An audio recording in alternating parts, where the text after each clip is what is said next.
তারপর না হয় আবার দেখিস। কানে করে ঘ্যান ঘ্যান করো না তো, যাও এখান থেকে, আমি পরে ঠিক খেয়ে নেব। মা শোনো। হ্যাঁ মধু বল। আমার নতুন দুটো ভালো ভালো ড্রেস লাগবে আর একটা মোবাইল। মধু, কদিন আগেই তো দুটো জামা নিলি, আবার এখন এত টাকা কোথায় পাবো বল? ঘরে একটাও চাল নাই, দোকানদার আর বাকিতে দিয়েছে না। তোর আব্বা মারা যাওয়ার পর লোকের বাড়ি কাজ করে সংসারটা আমি কোনো রকমে চালাই। তুই তো জানিস আমাদের অবস্থা, তোর পড়াশোনা চালানোই তো কষ্ট হয়ে যায়। তারপর যদি তুই এরকম করিস তাহলে আমি কি করব বলতো? সব বান্ধবীদের হাতে নতুন নতুন ফোন আর গায়ে ব্র্যান্ডেড ড্রেস, আর আমি এভাবে গেলে আমার মান সম্মান থাকবে? আমি সব বুঝতে পারছি মধু তোর কষ্ট, কিন্তু আমাদের যে অবস্থা তাতে তো খাওয়া দাওয়া ঠিক মতো জোটে না। আমি তোকে সব কিনে দিতে পারবো না। পারবে না তো জন্ম দিয়েছিলে কেন?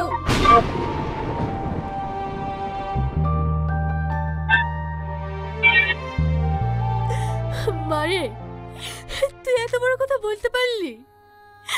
শুধু তোকে মানুষের মতো মানুষ করার জন্য আমি দিনরাত পরিশ্রম করি। আমি তোমার কোনো কথা শুনতে চাই না। আমার ভালো ভালো পোশাক লাগবে, তুমি কোথায় পাবে সেটা আমি জানি না। রাগ করিসনি মধু, তুই আমার একমাত্র মেয়ে। আমি সবসময় চেষ্টা করি তোকে খুশি রাখার। চেষ্টা করে কিছু হবে না, তুমি আমার কোনো স্বপ্ন পূরণ করতে পারো না। তোমার কোলে আমার জন্ম নেওয়াটাই ভুল।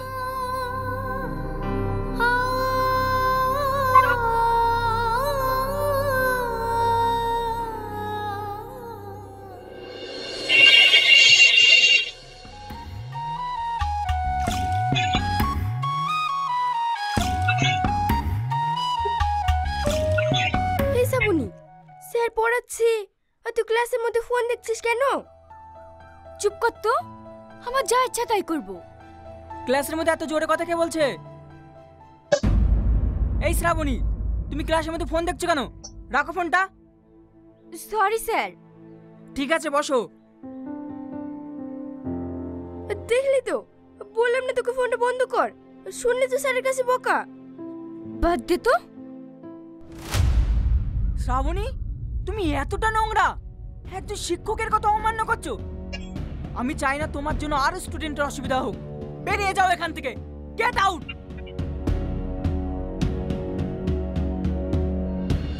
কি হলো, কানে কথা যায়নি? যাও বলছি।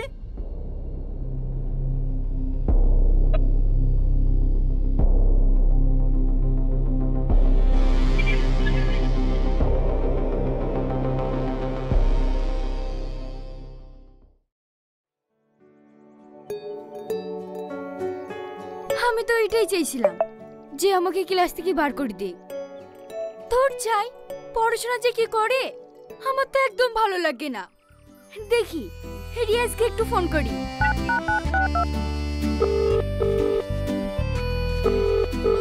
হ্যালো রিয়াজ, কি করছো এখন? এই তো ডার্লিং, তোমার কথাই ভাবছিলাম আর তুমি ফোন করলে। ও তাই?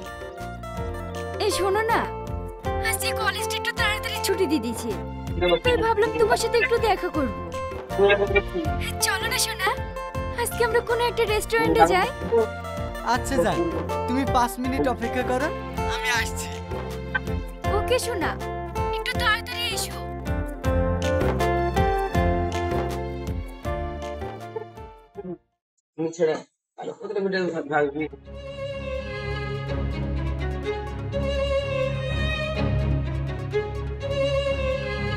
শ্রাবণী, মারে একটু পানি দে না, ওষুধটা খাই। আমাকে এখন হুকুম টুকুম করো না তো, আমি এখন বই পড়ছি। পড়তে বসেও শান্তি নাই, সবসময় ডিস্টার্ব, ভালো লাগে না। এভাবে বলছি কেন? আমার শরীরটা খুব অসুস্থ, আজকে রান্না বান্না মনে হয় করতে পারবো না।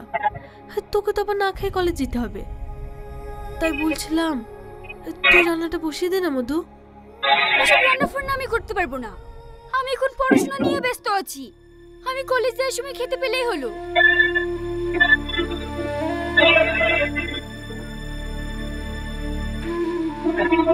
জোরে আমার গা পড়ে যাইছে।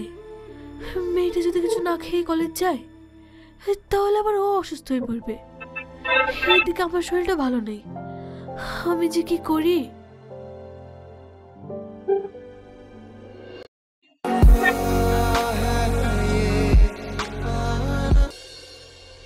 মেয়েটা আমার একটা কথাও শোনে না, এত জেদি মেয়ে, ওকে না আমি আর পারিনি।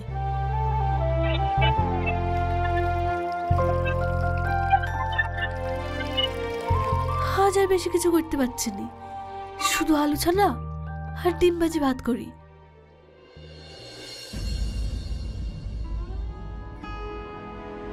নে মধু, খেয়ে নে। মা, তুমি আমার জন্য আলু সোনা ডিম ভাজি দিয়ে ভাত নিয়ে এসেছো। তুমি জানো না আমি মাছ মাংস না হলে ভাত খেতে পারি না। মধু, আমি তো তোকে আগেই বললাম আমি অসুস্থ, রান্না করতে পারবো না, তাও আমি কষ্ট করে রান্না করে এনেছি, শুধু তুই না খেয়ে কলেজ যাবি বলি। তুমি সবসময় এমনই করো। তুই আজকে কষ্ট করে এগুলোতে খেইলে মধু, জেদ করিস নি, লে মালে খেইলে। ঠিক আছে ঠিক আছে, তুমি এখন যাও, আমি পরে ঠিক খেয়ে নেবো।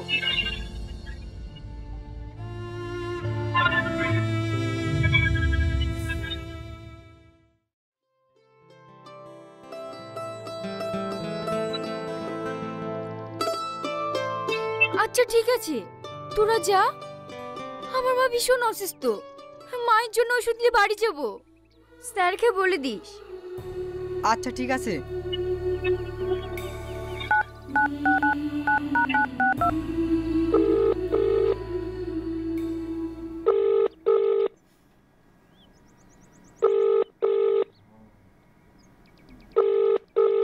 হ্যালো রিয়াজ, তুমি এখন কোথায় আছো? এই তো বাড়িতে। আমি এখন ফ্রি আছি, চাইলে তুমি আমার সাথে দেখা করতে পারো। হ্যাঁ, আমি এক্ষুনি আসছি। ঠিক আছে, তুমি এক্ষুনি চলে এসো, আমি তোমার জন্য ওয়েট করছি। হ্যালো শাহিন, তুমি কোথায় আছো? আমি তো বাড়িতেই আছি।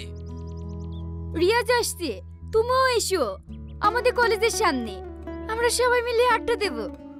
আচ্ছা ঠিক আছে, আসছি।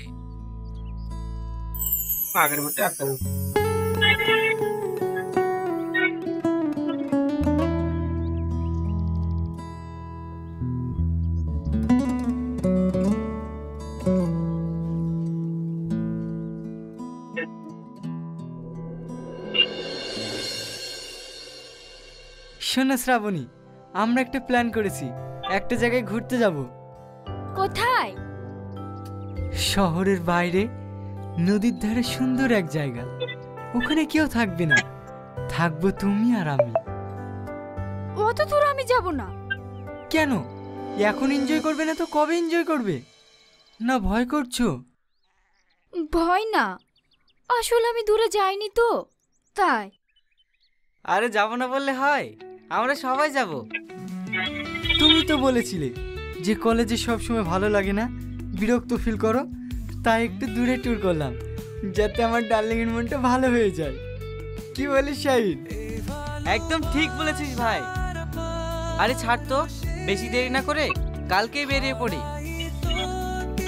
এটাই ছাপুনি সেরা দিন হতে পারে, কি বলিস ভাই?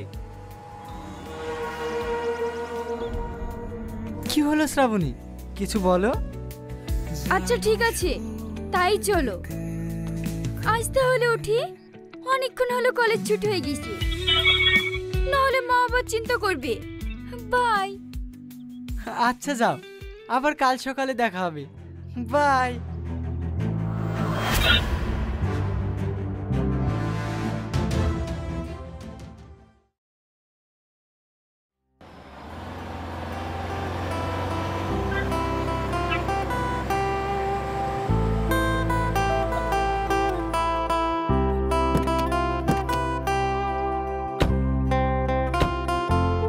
কি হলো, এত দেরি কেন?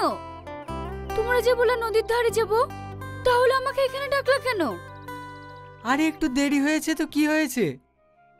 ওখানে কখন যাবা বলো তো? একটু প্রবলেম হয়েছে, আমার ফ্যামিলির লোকজন ওখানে ঘুরতে গিয়েছে তো, ওখানে আমরা গেলে দেখে ফেলবে। তাহলে এখন কোথায় যাব? চলো না একটু ভিতরের দিকে যাই। না না, এইখানেই ঠিক আছে, বেশি ভেতরে যাওয়া ভালো না। এত ভয় পাচ্ছ কেন শ্রাবণী? এখানে তো শুধু আমরাই আছি। আচ্ছা, তোমরা এমন করছো কেন? আমরা তো এখানে আনন্দ করতে এসেছি। আরে ডার্লিং, আনন্দ তো করবই, কিন্তু একটু অন্যভাবে।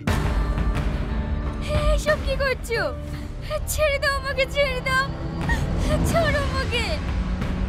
এত নাটক করো না শ্রাবণী, এখানে কোনো কিছু করে লাভ হবে না। বাঁচাও, কে কোথায় আছো? আমাকে বাঁচাও, শয়তানটার থেকে আমাকে বাঁচাও। কি ব্যাপার, একটা মেয়েরাও ছোঁয়া যাচ্ছে না? হ্যাঁ হ্যাঁ, চল তো গিয়ে দেখি। শয়তানটার থেকে আমাকে বাঁচাও।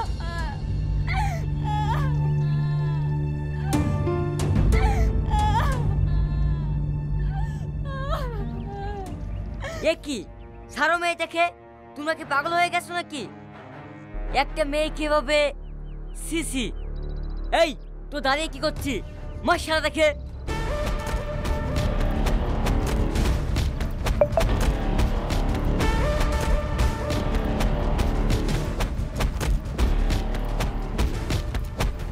এই থাক থাক, এভাবে মারিস না, ওরা এভাবে মারলে মরে যাবে। ছেড়ে দে, শিক্ষা হলে এটাই হবে। এই, তোদের ঘরে মা বোন নেই? ছি ছি।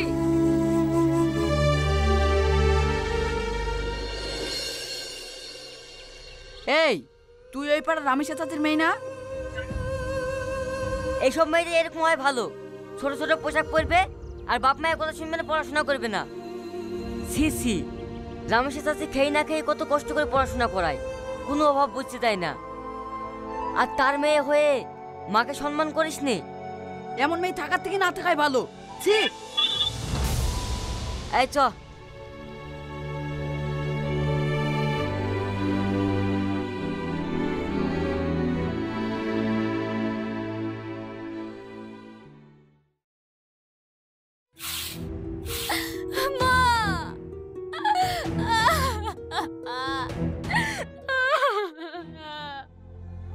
কি হলো রে মধু, তুই এভাবে কাঁদছি কেন? আর এতক্ষণ তুই কোথায় ছিলি? আর তোকে যে আমি সারা পাড়া খুঁজে পেলাম না। মা, তুমি আমাকে ক্ষমা করে দাও।